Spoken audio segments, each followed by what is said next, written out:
இப்ப என்ன ஆச்சு? என்ன ஆச்சா? அந்த மனுஷன் 10 வருஷமா எம்எல்ஏ வந்திருக்காரு. ஒரு தெரு விடாம எல்லாம் நல்லது கெட்டதுக்கு போய் நின்று இருக்காரு. ஆனா இன்னைக்கு ஒரே ஒருத்தன் சொன்னாங்கிறதுக்காக அவன் மானத்தை காப்பாத்துறதுக்கு ஒட்டுமொத்த ஊரை இழுத்து நிக்குதுன்னா எனக்கு இது என்ன புரியல இல்ல. அது எப்படி ஒருத்தனோட கோபம் 1000 பேரோட மானமா மாறும்? அங்க ஊருக்கு 4 பேர் திடீர்னு வந்து ஏன் மானம் ஏன் கௌரவம் நிக்கிறான். அடுத்த நிமிஷம் அவன் பின்னாடி 400 பேர் நிக்கிறாங்கன்னா அது எப்படி புரியல. அதை விட அசிங்கம் சொந்த கட்சிக்காரனை கூட்டத்துக்குள்ள தலை தொங்க போட்டு நிக்கிறான். இதுக்கு மேல நான் எங்க போய் முட்டுறதுனே தெரியல. வீரா, இங்க பாரு, என்ன பாரு, என்ன பேச்சு பேசுறாங்க?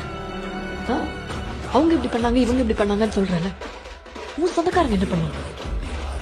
20 பேர் அவங்க கிட்ட காசு வாங்கிட்டு உங்க அப்பா எழுத்து நிக்கிறாங்க. அதுல 2 பேர் உங்க அப்பா கூடவே இருந்தாங்க. இத்தனைக்கும் இங்க எல்லாருக்கும் எல்லாமே தெரியும். இது என்னன்னு சொல்றது?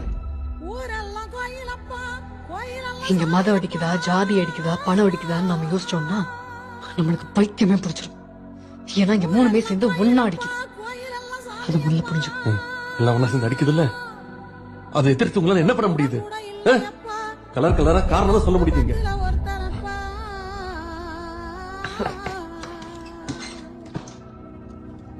தம்பி என்னப்பா கொஞ்சம் வெளியே வந்துப்பா.